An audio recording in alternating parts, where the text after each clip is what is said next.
Doug MPA back with another video. I got this article. It's called As People Return to Offices, It's Back to Misery for America's Working Moms. And this woman, she had a kid during the lockdown where she's working from home. And now her job is asking her to come back to work. And she's a single mom because there's nowhere in here where she's talking about having a significant other or having anyone to help her in this. Because if she did, she wouldn't be writing this article. So before we get into this, hit that like button, subscribe to the channel. It really shows that you support me and what I'm doing over here. And let's see what this lady has to say about the misery of having to go back into work. Let's go. It says, I'll never know what it was like to be a working parent in the before times. My son was born in October 2020, and I returned to work remotely in February 2021. My routine back then was simple. I'd drive 6 minutes to drop my son off at his San Francisco daycare. Guys, San Francisco. I mean, that's foreshadowing of what this article is going to be about and what type of person this is, because I wouldn't move to San Francisco if you paid me. To drop my son off at his San Francisco daycare and then return home to work at my desk in his bedroom. There was no sweating on the bus as I realized that traffic was going to make me late to pick him up, no lugging a breast pump to and from a windowless lactation suite, no getting home at 6 p.m. to realize I'd forgotten to defrost the chicken for dinner. Once again, you wouldn't have to worry about any of this if you had a man in the house with you. Or, this is San Francisco, so, they could be of any, they could be LGBTQA plus whatever. So I'll say a significant other in the house to help me with this, but she's single. Because the hand-wringing over whether women can really have it all is decades old by this point. You may have read Anne Marie Slaughter's 2012 take in The Atlantic, her conclusion, they can't, or the New York Times Magazine piece in 2003 about the rise of college-educated mothers opting out of the workforce. I wore myself out trying to do both jobs well, one said. But the later phases of the pandemic, especially after many schools went back to in-person learning, offered a surprising experiment for those of us usually at the center of that debate. College-educated working moms like me, nearly half of whom were able to do our jobs from home.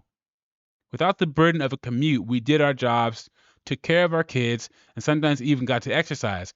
Being able to pull it off was dependent on having reliable childcare, a big if, but for many people, remote work meant the difference between chaos and sanity. One recent study found that it saved people like me an average of 72 minutes. So as I work from home in my day job, and it's great. I had a hour and 20-minute commute each way because I had to drive to the metro station and then I'd have to take 2 trains to get into work. And I remember a study, it was back in 2015 or 16, it showed that the worst part of a lot of people's days is their commute in the morning. And so once you got rid of that, a lot of people's productivity did increase. Says evidence suggests that the increase in companies enforcing return to office mandates may drive American mothers out of the workforce at a crucial moment. Those 72 minutes matter, perhaps now more than ever. The skyrocketing cost of housing has made it much more difficult for families to live close to corporate jobs in cities, causing commute times to balloon. People taking public transit to work had an average commute of 50.6 minutes each way in 2019. Jobs in industries like law and finance are greedier than they used to be, leaving employees with grueling schedules and their partners to pick up the household slack. Mothers are far from the only workers affected by these changes, but the data about their experiences provides a crucial window into the impact of working from home. Because by mid 2022, the labor force participation rate for college educated women was 69.6%, making this group the only one whose participation had not fallen from 2019, according to data analyzed by Richard Fry, a senior researcher at the Pew Research Center. That plateau is particularly remarkable given that the group's labor force participation has been slipping since it peaked in 1999 at 75%, even as women have been graduating from college at higher rates than men since 2007 and outnumber them at medical and law schools. This, says Fry, is a demographic most likely to have jobs that can be done remotely. The pandemic left college-educated women relatively unscathed. I'd argue that for all the trauma and isolation of being a parent or really a human during the pandemic, it did more than just that. So, The reason why women have more jobs working from home is that women do jobs that aren't important to infrastructure. All the construction workers are men.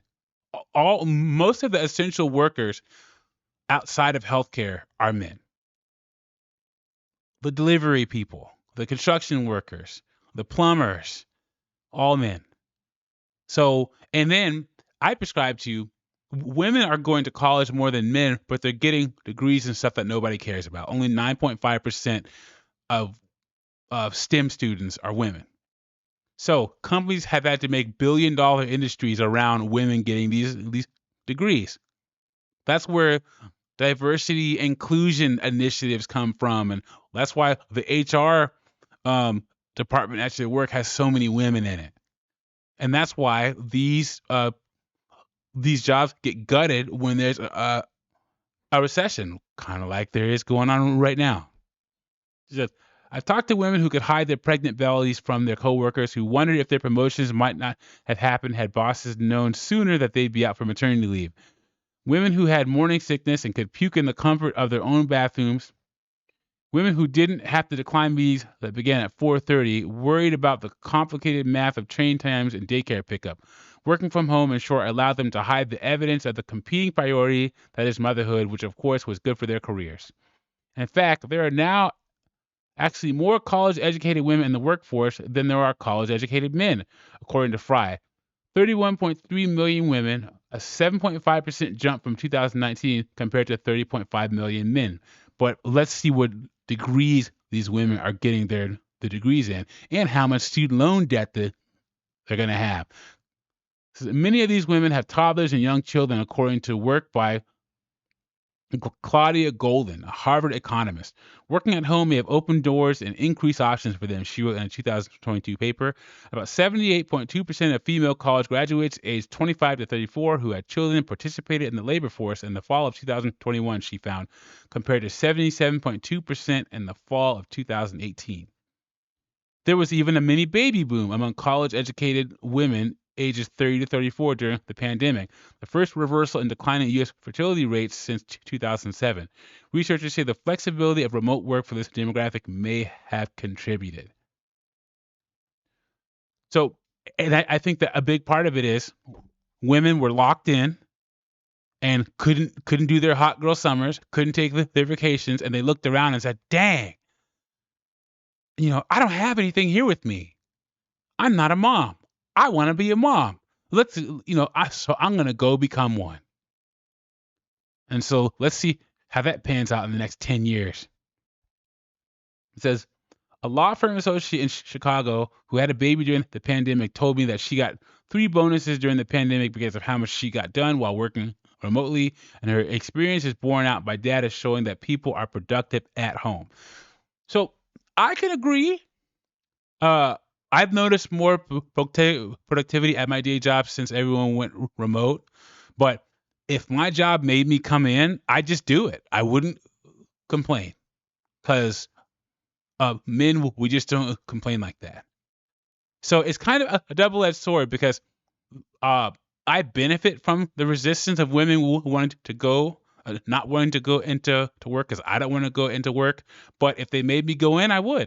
Once again, I just want to get paid. Men, we want to get paid to be able to provide for ourselves, and if we choose to have a family, to provide for them too.